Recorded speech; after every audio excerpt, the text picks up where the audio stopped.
Welcome back to year favourite educational YouTube channel পরীক্ষা প্রস্তুতি। তোমরা জানো যে কিছুদিন আগে অর্থাৎ 12ই অক্টোবর পিএসসি কিন্তু সমস্ত এক্সামিনেশনের কিন্তু অফিসিয়াল একটা টেন্টেটিভ ডেট কিন্তু ঘোষণা করে দিয়েছে। তো সব থেকে যেটা ক্লার্কশিপ মেন পার্ট 2 তোমরা যারা দিতে যাবে, তো এটা 6ই ডিসেম্বর কিন্তু পার্ট 2 মেনের কিন্তু টেন্টেটিভ ডেট ঘোষণা করা হয়েছে। তোমরা ইতিমধ্যে এটা জানো, কিন্তু বর্তমানে একটা তোমাদের জন্য চরম খুশির খবর, চরম একটা আপডেট দিয়েছে। এর আগে কিন্তু পিএসসি এরকম করতো না, অর্থাৎ অ্যাকচুয়াল কত সিট বা কী কত ফেসিলিটি এইসব কিন্তু কিছুই বলতো না। কিন্তু নতুন একটা নোটিফিকেশনের মাধ্যমে কিন্তু সিট কার কত ভ্যাকান্সি কিন্তু একদম ক্যাটাগরি ওয়াইজ কিন্তু সম্পূর্ণ উল্লেখ করা আছে। তাহলে চলো আমরা সেটা আগে ডিসকাস করি। দেখো, টোটাল পিএসসি ক্লার্কশিপের 7,227টা ভ্যাকান্সি। প্রথমে একবার কিন্তু বর্তমান পেপারে কিন্তু ঘোষণা করা হয়েছিল যে মোটামুটি 3,500 থেকে 4,000 মতো ভ্যাকান্সি আছে। তো প্রচুর পাস করানো হয়েছিল ক্যান্ডিডেটকে, প্রায় 68,000 ক্যান্ডিডেটকে পিলিতে কোয়ালিফাই করানো হয়েছে। তো সেই জায়গায় 7,227টি ভ্যাকান্সি মানে হিউজ ভ্যাকান্সি, অনেকজনের ভাগ্য এখানে খুলতে চলেছে। তো ক্যাটাগরি ওয়াইজ এখানেও ভ্যাকান্সিটা লিস্টটা দেওয়া আছে। দেখো যে ইউআর ক্ষেত্রে ইউআর আছে 2,971টি, তারপরে এসসি ভ্যাকান্সি রয়েছে 1,406টি, অনেক ভ্যাকান্সি আছে এসসিদের। এসটি আছে 430টি, ওবিসি এ 716, এবিসি এ সংখ্যালঘু, তো এই জায়গাতে ক্যান্ডিডেট কম হওয়ার কথা ওবিসি বি এর থেকে, তবু সেই তুলনায় সিট অনেকটাই বেশি, সেই জন্যই কিন্তু কাট অফটা অনেকটা কম হয়েছিল। আর ফিজিক্যাল হ্যান্ডিক্যাপ 120, তোমরা যারা আছে যারা একটু দেখে নাও যে সিটের কোনটা কত নম্বর। এবার যে সমস্ত কোশ্চেনগুলো পিএসসিকে বারবার মেল করে পাঠানো হয়েছিল, সেই সমস্ত কোশ্চেনের আনসার কিন্তু ওরা একটা পিডিএফের মাধ্যমে নোটিফিকেশান দিয়ে কিন্তু জানিয়ে দিয়েছে। সেকেন্ড নাম্বার কোশ্চেন দেখো যে on what basis has the number of candidate qualifying for the part 2 exam decided, অর্থাৎ কত সংখ্যা কত গুণ প্রার্থীকে সিট অনুযায়ী কোয়ালিফাই করানো হয়েছে। তো হচ্ছে 10 ক্যান্ডিডেটস পার ভ্যাকান্সি, অর্থাৎ 10 গুণ প্রার্থীকে পাস করানো হয়েছে। কিন্তু হিসাব করলে দেখা যায় 7,287-এর 10 গুণ হলে 70,000 আর বেশি হয়ে যায়, কিন্তু ততও কিন্তু পাস করানো হয়নি, বলতে গেলে 10-এর থেকে একটু কমই করানো হয়েছে, 9 গুণ হবে। তার কারণটা 10 গুণ টোটাল করতে গেলে এরকমটা বলেছে কমিশন যে 10 গুণের থেকে অনেকে মাল্টিপল মার্কস পেয়েছিল, তো সেই জন্যই আর কি 10 গুণ থেকে একটু কম হয়েছে সেই জন্য। তো why is the number of qualified candidates a little less than 10 Times, অর্থাৎ 10 গুণের থেকে কম কেন, এটাই লেখা আছে যে while additional candidate with the same score at the cut off each category have been included, অর্থাৎ প্রচুর মানে 10 গুণ যদি নিতে যেত তাহলে সেই জায়গা থেকে প্রচুর জন মাল্টিপল একই নাম্বার পেয়েছিল, তাহলে অনেক ক্যান্ডিডেট বেশি হয়ে যেত, সেই জন্যই এরকম হয়েছে। তারপরে will the number secured by a candidate in part 1 exam will be added to update in the part 2 exam. হ্যাঁ, অর্থাৎ আসল যে মেরিট লিস্ট সেটা কিন্তু পার্ট 1 এবং পার্ট 2 দুটো এক্সামে কিন্তু যোগ করে অ্যাড করে কিন্তু মেরিট লিস্টে প্রকাশিত হবে। 5 নম্বর কোশ্চেনে যে how many candidate would be call for computer typing test, অর্থাৎ কম্পিউটার টাইপিং টেস্টে কতগুণ প্রার্থীকে ডাকা হবে।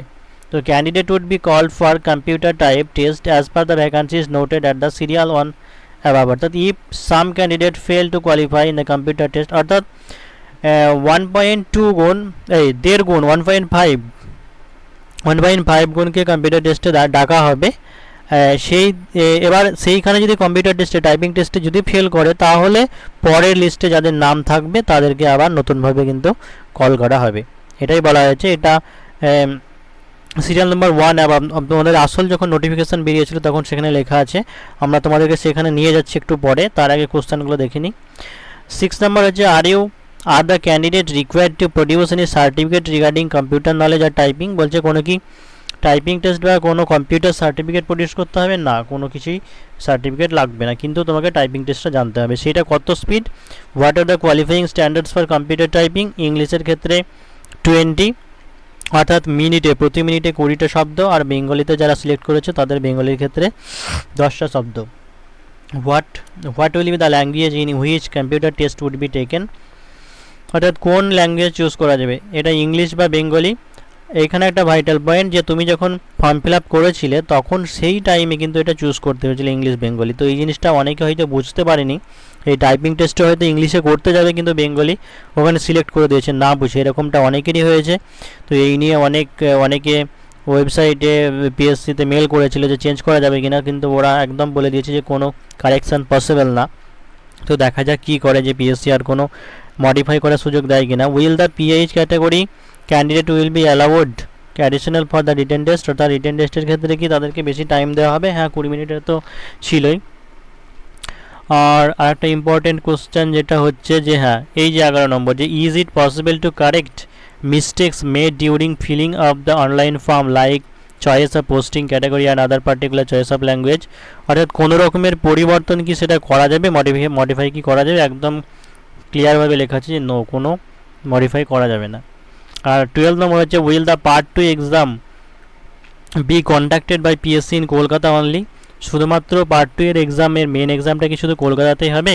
না, এটা there will be 4 centres at Kolkata, Siliguri, Asansol and Baharampur, অর্থাৎ ওয়েস্ট বেঙ্গলের 4টে জায়গাতে কিন্তু তোমাদের মেন এক্সামটা হেল্ড করা হবে। দেখো, পার্ট 1-এ যারা কোয়ালিফাই করেছে, পার্ট 1 যাদের ভালো মার্কস আছে তাদের খুব একটা অসুবিধা হবে না, কারণ বেশিরভাগ ক্ষেত্রে পার্ট 2-তে কিন্তু একটা অ্যাভারেজ মার্কস পাওয়া যায়।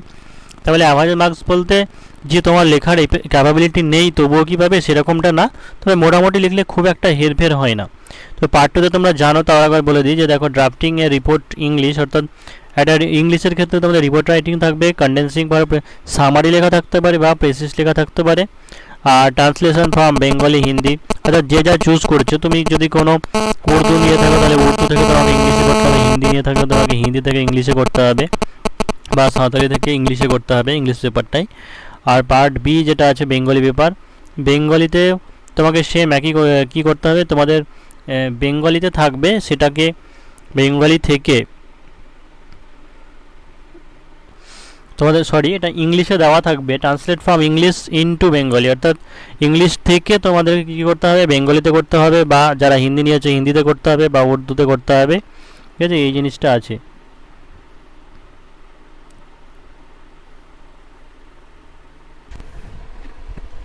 দেখো, পরীক্ষা প্রস্তুতি ইউটিউব চ্যানেল তোমরা যারা ফলো করো তোমরা জানো যে ডব্লিউবিপিএসআই বা আইসিডিএস বা ক্লার্কশিপের মেন এক্সামের জন্য কিন্তু সাধারণত প্রিপারেশন এখানে করানো হয়।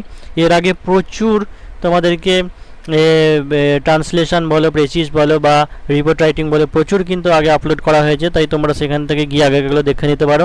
বা এবার থেকে প্রতিদিন মেনের জন্য 12টা থেকে 1টার মধ্যে ভিডিও পেয়ে যাবে। তাই তোমরা এখনও পর্যন্ত যারা চ্যানেলটা সাবস্ক্রাইব করোনি, অবশ্যই তোমরা চ্যানেলটা সাবস্ক্রাইব করে অল নোটিফিকেশানটা অন করে দেবে, তাহলে সাথে কোনো ভিডিও দিলে তোমরা সঙ্গে সঙ্গে সেটা নোটিফিকেশান পেয়ে যাবে।